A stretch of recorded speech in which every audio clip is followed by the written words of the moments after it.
The 18 Strong Podcast, episode number 99 with Nick Clearwater from GolfTEC. According to the NGF, the National Golf Foundation, we teach about 26% of the lessons, and we're on pace this year to teach about 1 million golf lessons just this year. Welcome to the 18 Strong Podcast, where you get direct access to the world's greatest experts on training harder, practicing smarter, and playing better golf. Now, here's your host, Jeff Pellizzero.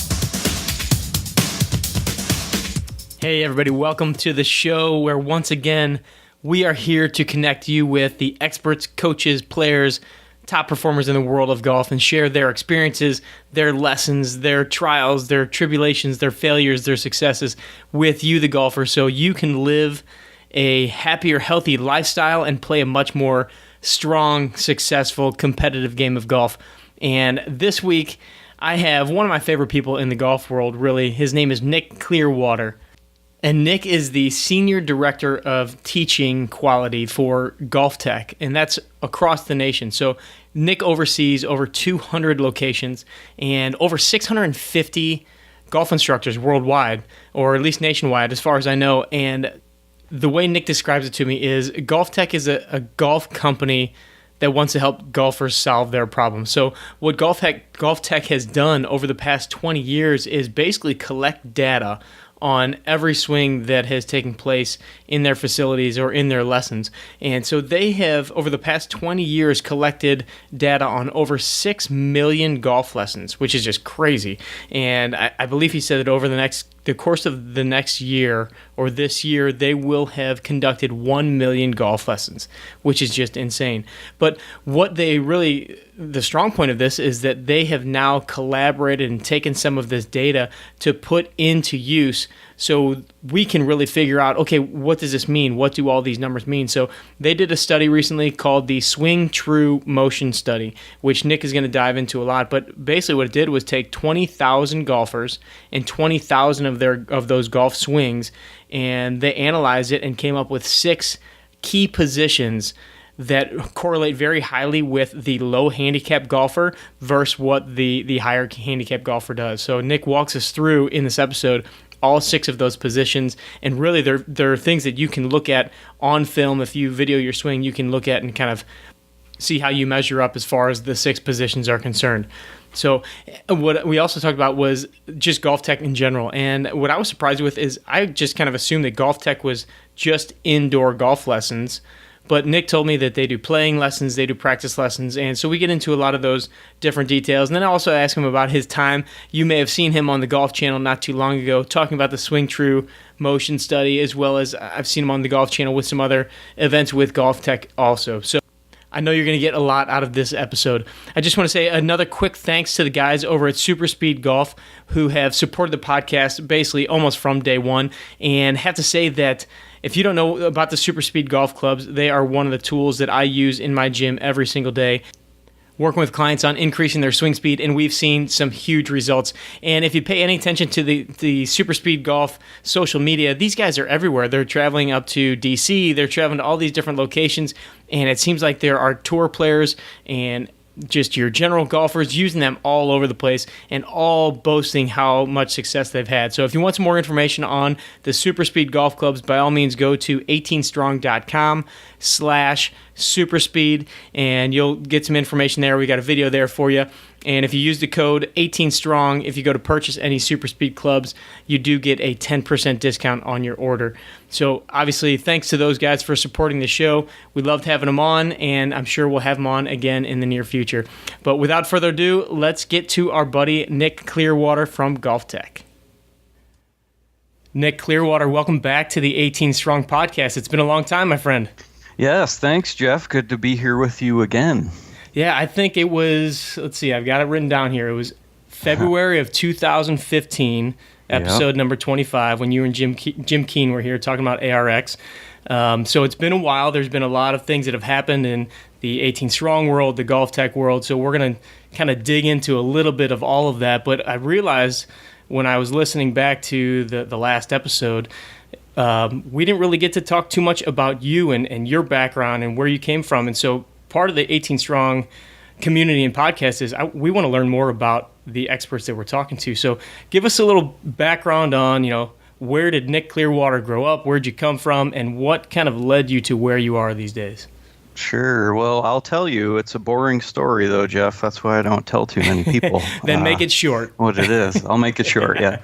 I grew up in Chicago and went to high school and college in Michigan, and went to the Ferris State Professional Golf Management Program, which we still employ a bunch of people from at GolfTEC, and we'll talk about that maybe a little later. But then I worked as a club pro for 7 or 8 years in New York and Connecticut in the Metropolitan PGA section before moving to Florida, eventually back to Chicago, and then now I live in Denver and head up our teaching programs of GolfTEC here at our corporate headquarters. So now I sit in an office for a majority of my day and just try to solve some problems that we have as they come along. Are you still teaching lessons? Oh, yes, I still do that. I spend most of my time, not necessarily in my office, but teaching golf or teaching instructors how to get good at their craft and help other coaches teach good lessons. So what exactly is your title with GolfTEC? And then give us a little breakdown of what that really entails. Sure. So now you're diving in here deep. I like it. Yeah, right. So I'm the Senior Director of Teaching Quality for GolfTEC. It's my responsibility really to make sure that the coaches that we employ, all 650 of them, are doing the best job we can do, and giving them the best and most current information about golf instruction or fitness or golf equipment that we can. So it's really my job just to put those systems in place and then make sure that they run smoothly.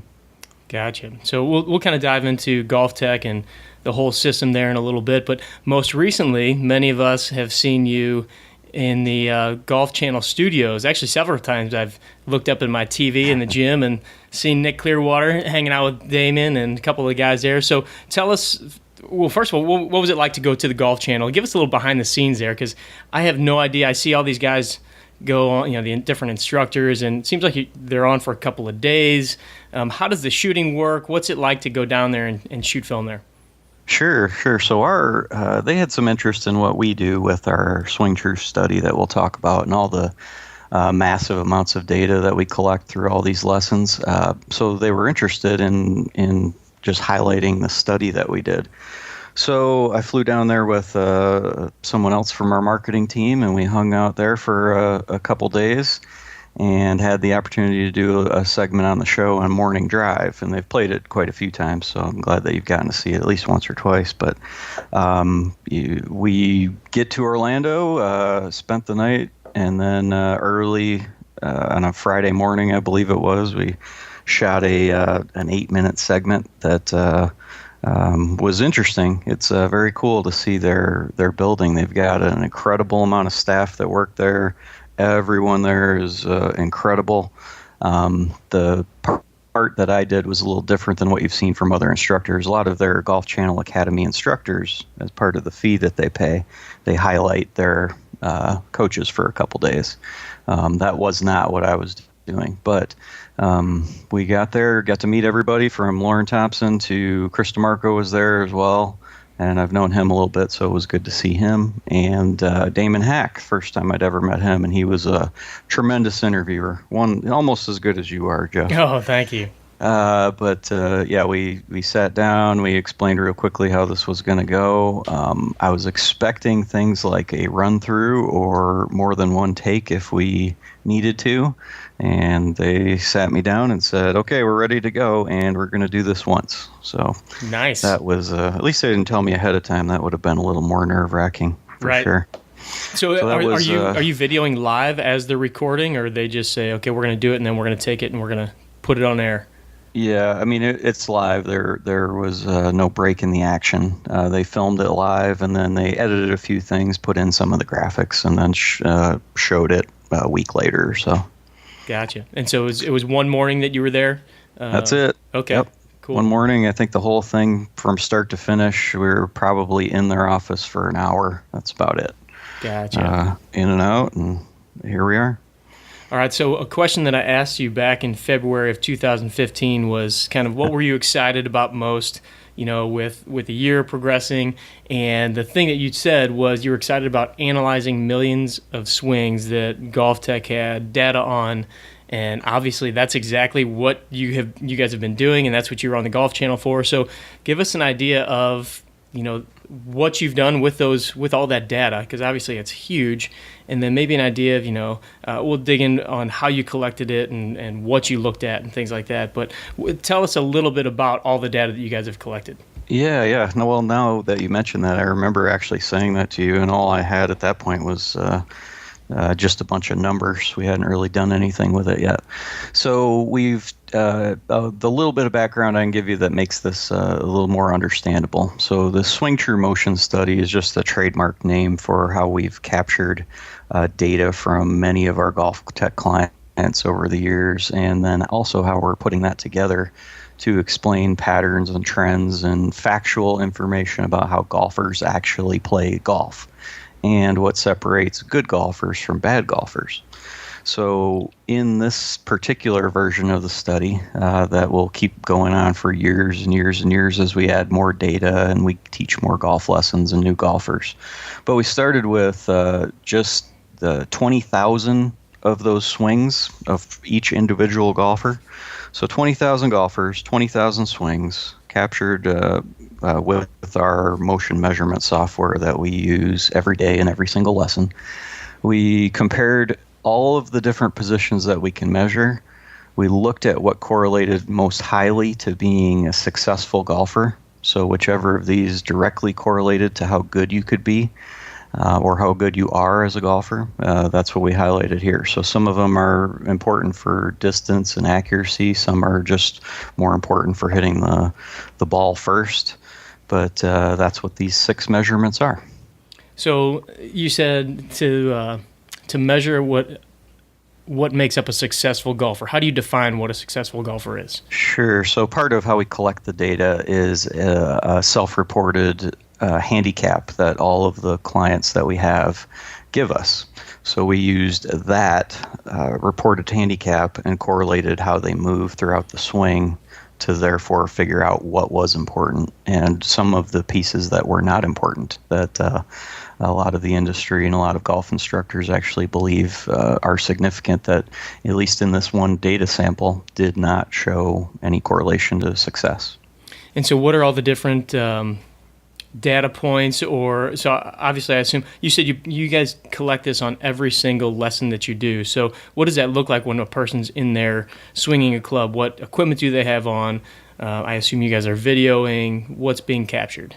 Yeah, so great question. We've got cameras that run, high-speed cameras that run the entire time. But the biggest differentiator that we use right now is a 6 degrees of freedom motion measurement system that was designed 20 years ago by Phil Cheatham, who's known in the industry as one of the best in data collection for this particular type of technology. And in every lesson, every golfer wears these 2 sensors that we use currently, and we can measure everything that they do throughout the entire swing through those 2 sensors. So it gets the gross body movements of your pelvis and your shoulders captured for every swing, and that's the data we looked at. Cool. What are those 6 different degrees of freedom? Sure. So we've got the amount you can tilt your shoulders and your hips left and right. So some lateral flexion, but also just the angle that you're bending leftward and rightward. So if you stood straight up and just flexed your spine to the left or to the right, that would be that dimension. We can measure the forward and backward bending. So again, if you just took your address golf posture, that would be a degree of forward bend that you'd have from those 2 sensors. The amount everybody turns, which is simple, everybody knows that dimension. And then also the amount you could move inward towards the ball or away from it. The amount of lift you could have, so whether or not you were rising up or lowering yourself to the ground. And then finally the sway measurements, which are some of the most highly correlated to success. And that's the amount that you move your hips or shoulders towards or away from the target. Gotcha. All right, I realize that we kind of stepped over a couple questions that might be good for the audience to know. Just a little bit. First of all, a little more about GolfTEC itself, because we're talking about all these, data points and analyzing and things. But if anybody doesn't know what GolfTEC is, just give us a little background. Yeah, so the real quick story is that we're a golf instruction company that is interested in solving golfers' problems. So whatever it is, most people come to us and they would like some help with their golf game or their swing. Well, we can solve those problems. Others come to us looking for the newest equipment, and we can do that as well. And then the portion that we talked about last year and a half ago, was the conditioning or fitness aspect. So if a golfer came in and wanted to have a fitness program with a high level of efficacy and that they could do very quickly after their golf lessons, then we're testing out products for that as well. So we started 20 years ago with just a couple of instructors, our CEO and another gentleman, and the two of them brought this empire about where right now we have 200 locations across the country and internationally, and we're looking to grow that to 350 within 4 or 5 years. Wow, that's incredible. So it's grown a lot, and it's awesome. We teach probably, according to the NGF, the National Golf Foundation, we teach about 26% of the lessons, and we're on pace this year to teach about 1 million golf lessons just this year. Holy cow. And that would add up to about 6 million total over the past 20 years. Are these all indoor lessons? No, they're not. That's a good question, and that's not one we get to address very often, so I'm glad that you asked that. We don't just teach indoors. We may do a majority of them there because that's really what our clients are after with the technology that we use, like the motion measurement system that I just described and some ball flight monitors or launch monitors that we have indoors that are state-of-the-art. We can get a lot done and be very efficient in a golf lesson indoors. But we also know that the entire game is not played indoors. That's just a nice place to work on your swing or learn some basic form if you're new to the game. But ultimately, we try to get every student out there outside as often as possible, playing lessons, short game, whatever the game entails, we're interested in covering it all. See, that's something I had no idea. I just kind of assumed it was, in a box store. You go into the hitting bay, you're working on your sensors and things like that. How do you do the playing lessons? How do you do the short game? Do you go to maybe a player's course, or do you guys have courses that you tie into and work with on a local basis? Yeah, we have relationships with golf courses locally, so we are able to take our students there, and we can use their facilities however they allow us to use them. But generally, we've got an app that we have that's proprietary just to GolfTEC that allows you to view your swing, use an iPad, and conduct instruction and record video through that as well. So that's how we do it. Cool. So the individual would record their own swings on the iPad and then send them to you guys, or bring them into their next lesson, or how does that work? Yeah, so we've got a coach with you at all times, whether that's for an indoor lesson or outdoors. So the coach will do the filming. The coach can do the analysis of your swing. The coach will also record some video that's then uploaded to the internet where you can watch it, or a student could watch that at any time through their own personal web page. So all this is done totally supervised. There's nothing a student needs to do except be there and hit the shots. Nice. All right, so the part that everybody is probably asking right now, okay, Jeff, they've collected the data. Get to the business here. What did the data show? What are the biggest points that every golfer needs to know that you guys have learned from the Swing True measurement system? Yes. Okay. So we've got, in this particular version of the study, we highlighted 6 positions. We could have done many more, and I can probably give you an insight into a few more that haven't been covered yet. But these 6 are easy to understand. It's something that I can go onto a TV show like Morning Drive and explain and not have a lot of confusion about. But really, it's of over 48 points that we can measure in a swing. We've summed it up into 6 positions, and that's where we're starting at. So these 6, if you understood the motions and you understood what they serve for as far as a function to your swing, could get you pretty far pretty fast. If you're brand new at golf, this would be a great place to start. And if you're stumped on how to actually improve your game, or you just haven't gotten better, understanding these 6 positions could really help solve your problem. Might not solve everybody's problem, but it's a good start into our foray here of big data. Perfect. Do me a favor, if you could just list all 6 first, and Absolutely. then let's kind of dig into each one individually after that. Yeah. So the highest correlators to success that we found were some of these 6. The first one that comes to mind is the amount of sway that a golfer used moving towards or away from the target. So what I mean by that is that at the top of the swing, the golfers who had the lowest handicaps in our study had their hips and their shoulders more towards the target on average than the worst golfers. That one is a very interesting one that we can talk about for hours and hours and hours, but that would be a good start. Another one that it was also very highly correlated right near the top would be the amount that your hips swayed towards the target when you hit the ball or at impact. The best golfers on average had their hip sway or their pelvis 2 inches more towards the target than the highest handicap golfers. Those 2 pieces together come together to tell a really nice story. Other ones that were highlighted that correlated very highly were the amount that your hips were turned when you hit the ball at impact. The best golfers, as you might imagine, turn their hips the most. The one that was highlighted on Golf Channel's Morning Drive that we talked about was the shoulder bend in the follow-through. So that's a dimension of golf that's only been written about in books or DVDs by 2 instructors that I've seen. But it's a huge part of golf is the dimension of bending forward and backward. A couple other ones were then the amount you could tilt your shoulders. So there was a direct correlation and a really high correlation just in general, one of the highest, in the amount that you tilt your shoulders towards the ground in the backswing. So at the top of the swing, the amount you tilt your shoulders. And then also when you hit the ball, the amount of tilt for a right-handed golfer that you would be tilted to the right at impact, which will lead you to hit higher and longer shots as well as increase your ability to draw the ball.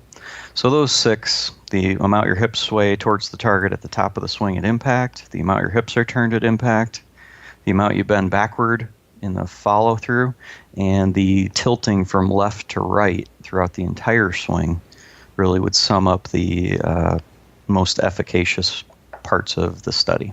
Very cool. So I remember after watching your segment on the Golf Channel, I was at the gym. We've got a little hitting bay there, and just working on that bending backwards as I'm following through, and just kind of a different feel that I noticed I wasn't very good at. So again, highly correlated with a high handicapper. But let's go. So let's dig into each one of these a little bit. So tell me a little bit more about the amount of sway to and from the target at the top of the backswing, and what you found, and why is that, if you can, why is there a correlation there? Yeah. Well, I'll explain it as best I can here, and stop me if you have a question about how I'm saying something. That's fine. So the best golfers, and this is a story that's unfortunately told in golf very poorly at times, very well at times.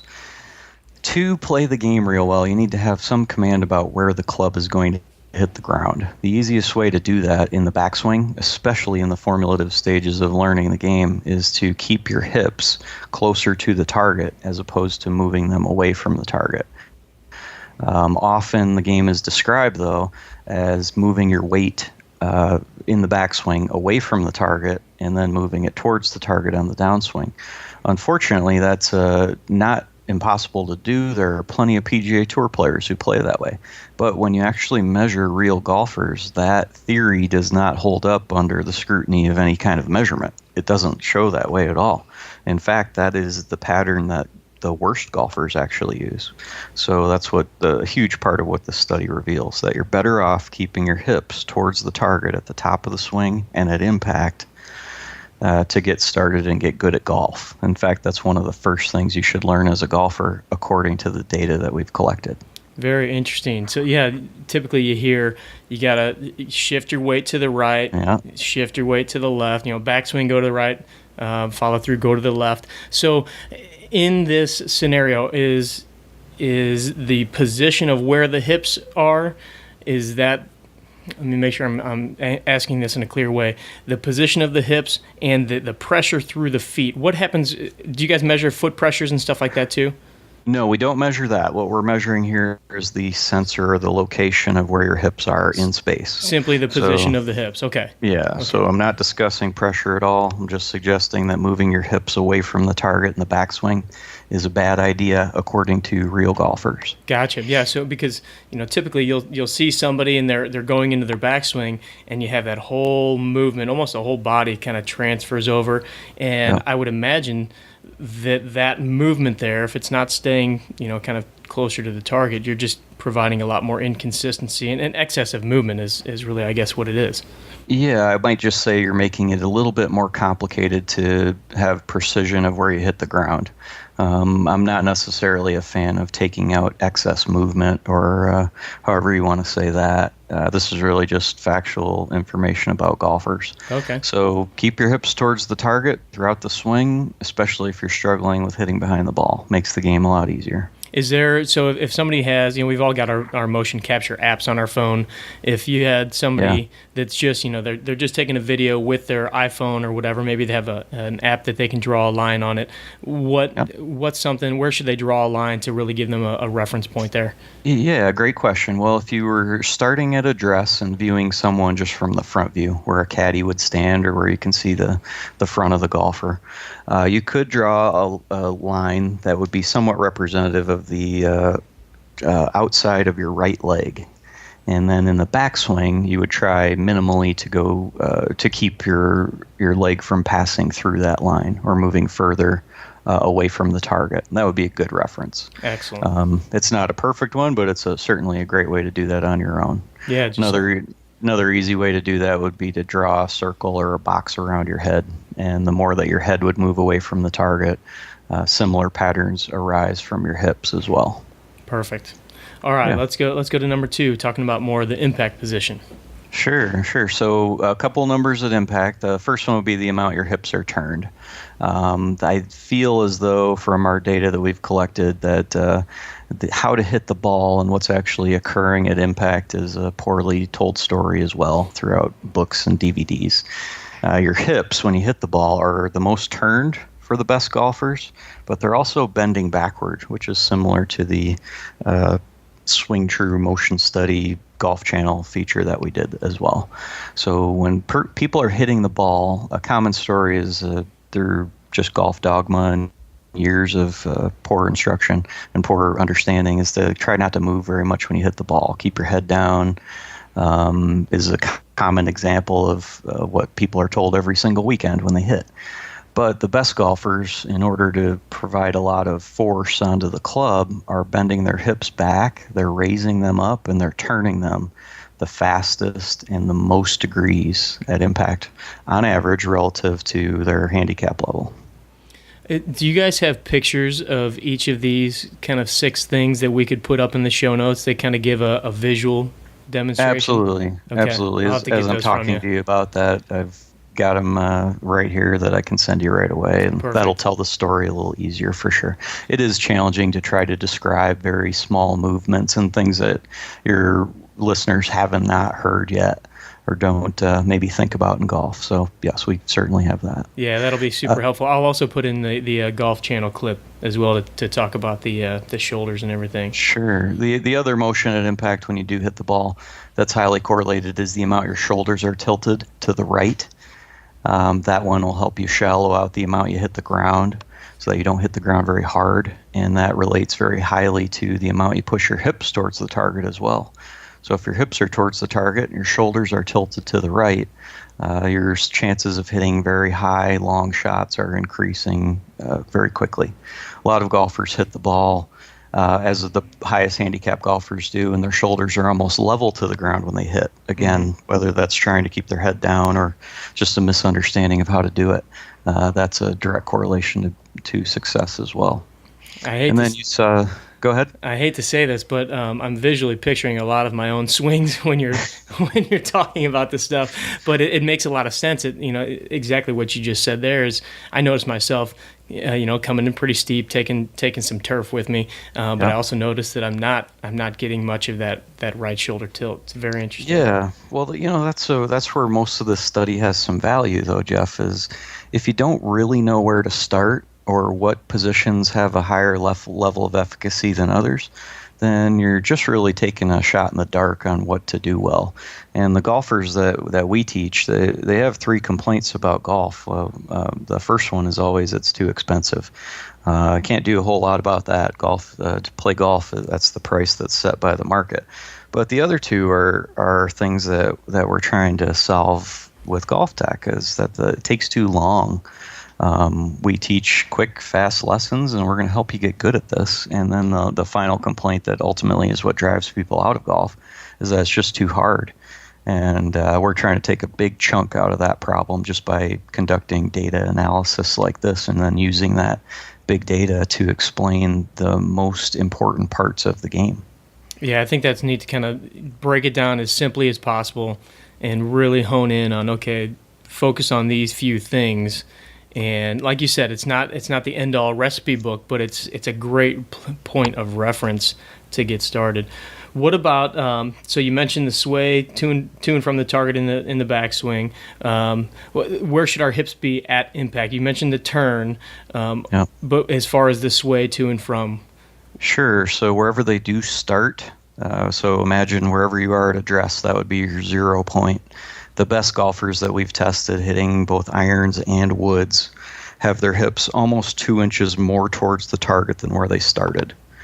So that would at least give you a good idea about what you're trying to accomplish when you do make a swing. And then the ability to be able to measure that and refine it is what we do every day at GolfTEC. Gotcha. And then I believe the other one was your shoulder tilt at the top of your backswing. Yes, good catch. So that one, this is one that is routinely described very differently than how our big data sample is set here. And I've seen plenty of PGA Tour players who are taught out of this form.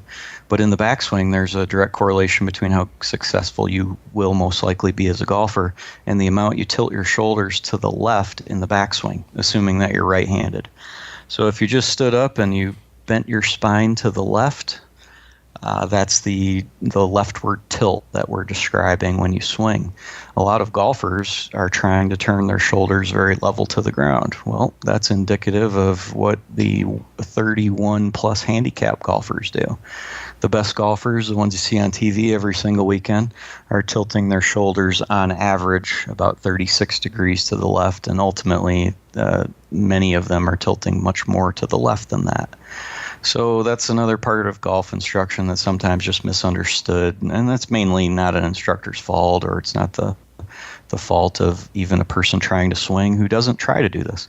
It's just a lack of measuring and a lack of measurement understanding that's perpetuated some of these myths along through the years. And we're trying to knock some of those out just by unveiling real golfer data and how people actually swing. Is there kind of a point of reference that you can give? I know you said 30, what was it, 31 or 36%? 36 degrees to the left. So 36 degrees, sorry. Yeah, so if you stood straight up, just a standing pose, your shoulders would be fairly level. That would be 0 degrees. Tilting yourself to the ground, 36 degrees, that's your reference point. You could, again, if you wanted to use your example about a friend filming you outside, you'd stand where you could aim down the target line, film the golfer from the side view that way. And then at the top of their swing, you could draw a line that would move through the right shoulder and the left shoulder. And getting that somewhere around 35, 36 degrees would be a reasonable start. Perfect. And let's see, did we hit all 6 there? That's pretty good. The shoulder bend and the follow through is a big part as well. So to swing really fast, the amount you bend your thorax and your upper spine backward as you hit. That's a very powerful piece to control how hard you hit the ground and also make you swing faster, which is ultimately the biggest differentiator between someone's ability level to play. Gotcha. So as you're following through, and this is the piece that you touched on the Golf Channel, Yes. I believe. So when you follow through and you have a little bit of that backward bend of the shoulder, now are we talking the old school like reverse C that you would see in some of those, the old school golfers? Is that kind of correlating to what you're talking about here? Yeah, great question. And I would say that just defining it, I think the way that you are, I would say no, absolutely not. Okay, good. There's some safety implications in there. So the way I would define the follow through would be to put all of your weight on your left foot, keep your hips level to the ground, so there would be no backward bending of your lumbar spine. And then the extension or the bending backward that you are going to do would just be from your sternum upward.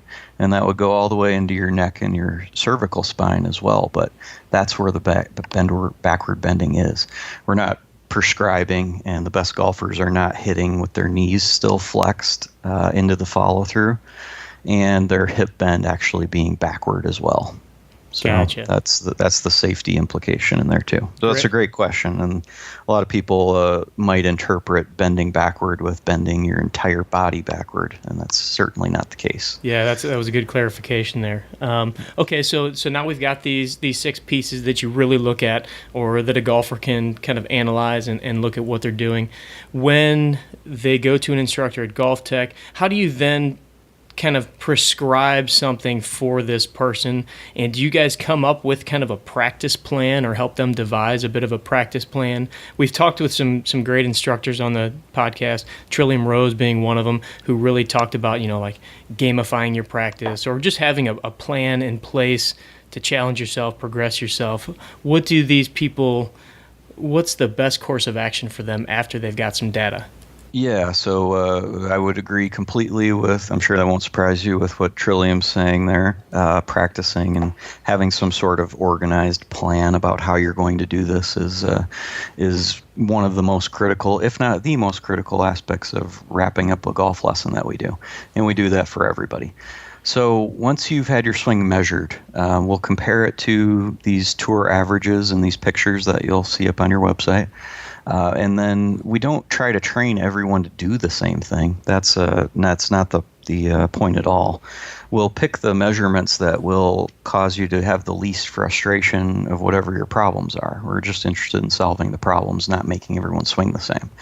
Then as you leave, we've got a bunch of video drills, and the instructors have different plans of how you will go home and practice, whether that's a certain amount of repetitions on the range, trying to organize your thoughts in a specific manner or tie a specific feel to how you're going to improve these positions, ways to film yourself and then get that feedback back to your coach.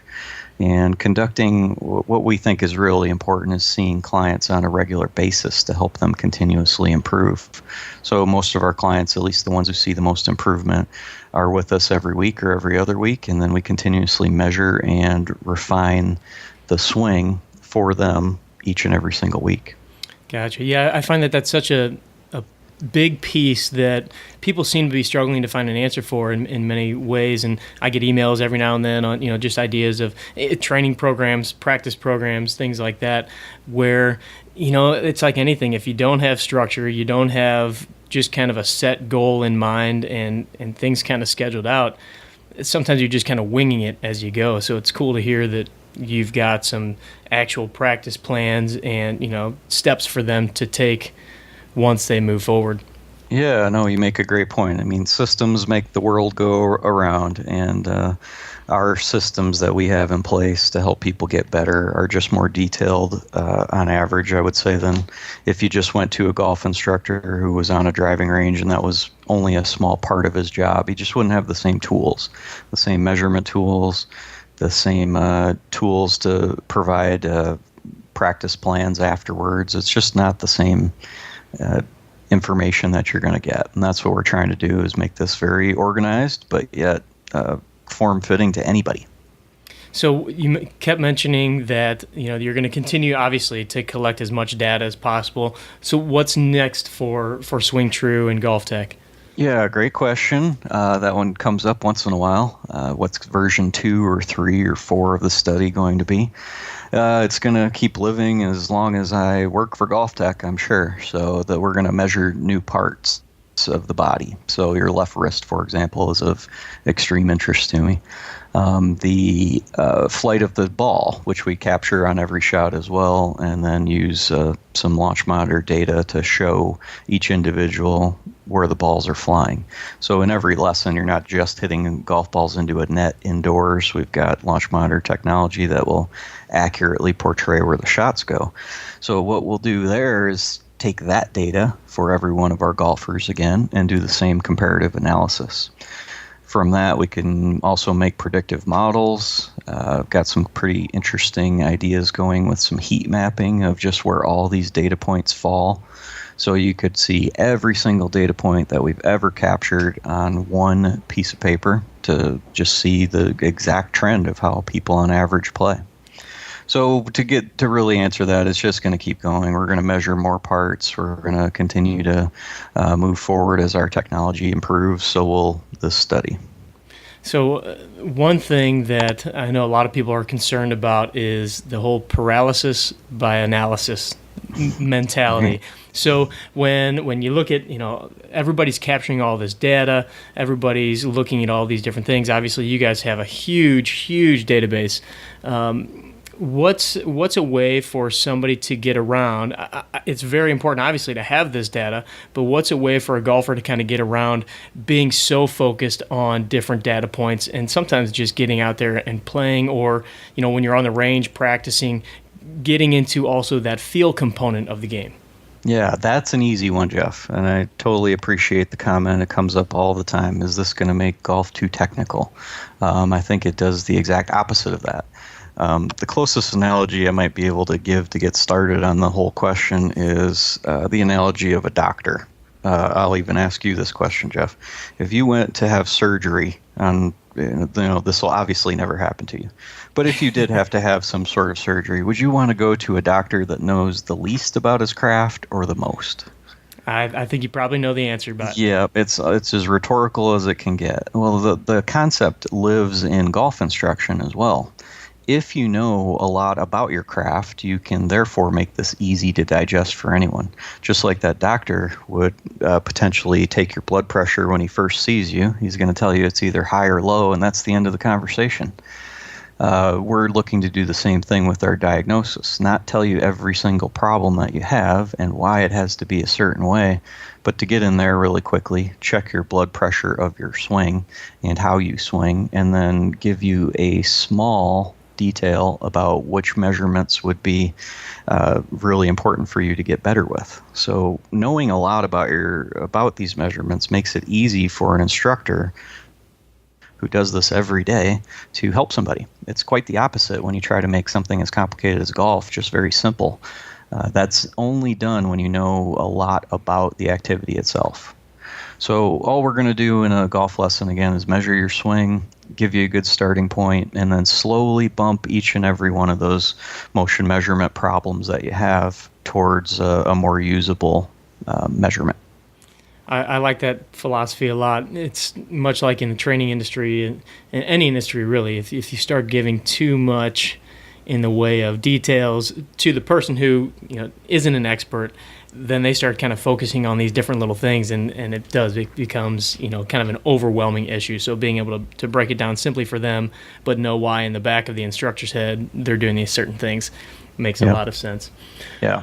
All right, buddy, before we close up, I don't know that I asked you some of the regular questions from the 18 Strong podcast, so I gotta ask you a few here. First and foremost, are you more Caddyshack or Happy Gilmore? Oh, yeah, I don't think you did ask these questions. I don't believe so. Caddyshack seems to be played on the Golf Channel in my office once a week on the Golf Channel, so I might have to say that I'm grown accustomed to seeing Danny Noonan once a week, so I'd have to pick Caddyshack. All right. I love it. If there was one person that you could pick to walk 18 holes with, past, present, future, doesn't necessarily have to be someone in the world of golf, who would it be, why, and what course would you play? Oh, what course would we play? I could start with what course we'd play. I've played Pine Valley a couple times, and that's still one of my favorites to play. And I think I might go out there with somebody who'd have a good time. I think Don Rickles would be an interesting character to play golf with. I might just pick him. And I know you could pick far more stoic individuals and greater historians than that, but that would be a great time. Interesting. I think some of our audience is going to have to look up who Don Rickles is. Yes. All right. And obviously, GolfTEC is moving in big directions. You've got a lot of things going on with Swing True. What would you say in kind of your elevator pitch? What is your mission moving forward? I would say our mission at GolfTEC is just to help everybody solve their problems. So bring us whatever problem you have at GolfTEC and we will solve it. And then this data is just helping us get there. It's helping us tell the most factual story in the industry, which has really been the goal all along. Any last pieces of advice for the listeners of 18 Strong? Let's see. I suppose if I were going to talk about golf instruction and any advice I'd have, it would be to get your swing measured. And if you're going to choose to try to improve it, I would do that with the idea that sustainability and efficacy should be the first things you're looking for. So choose some sort of program that has a proven track record for working and that you'll be able to adhere to. Excellent. Nick, my man, I can't thank you enough for coming on the show again. And obviously, you guys are doing some amazing things with all the data, all the lessons you're doing. And I have to say, the work that you personally are doing, keeping an eye on the quality of instruction and making sure that, what you guys are putting out is the most effective way to help golfers. So I just want to thank you for the work that you're doing and obviously for coming on the show again. Thanks, Jeff. I'm doing my best to try to help the industry along. So I appreciate your thoughts and kind words. We'll keep it up, and we'll talk to you very soon. Thanks, Jeff. I want to thank you for joining me on the 18 Strong podcast this week. And if you want any more information on Nick or GolfTEC, just go to 18strong.com/Nick-Clearwater, or just search for Nick in the search bar. Or, of course, you can look it up as episode number 99, where we'll have all the links to the show, everything we talked about. We'll have links to Nick, GolfTEC, and the True Motion study that we talked about in the episode. If you haven't gotten your chance to get your hands on the Golfer's Guide to a Bogey-Proof Workout, which is the book that we put out, it's basically just the basic template that you need to create your own great golf fitness program. It also comes with a 4-week workout and videos of all the exercises that are included in the workout. So it's got nutrition tips, fitness tips, everything you need in there to make this your breakthrough year for playing the best golf that you can. So check that out. bogeyproofworkout.com, or you can find it on the sidebar on any of our pages on 18strong.com as well. Thanks again for joining me this week, and don't forget, train hard, practice smart, play better golf. Thanks for listening to the 18 Strong podcast at www.18strong.com. And remember, train hard, practice smart, and play better golf.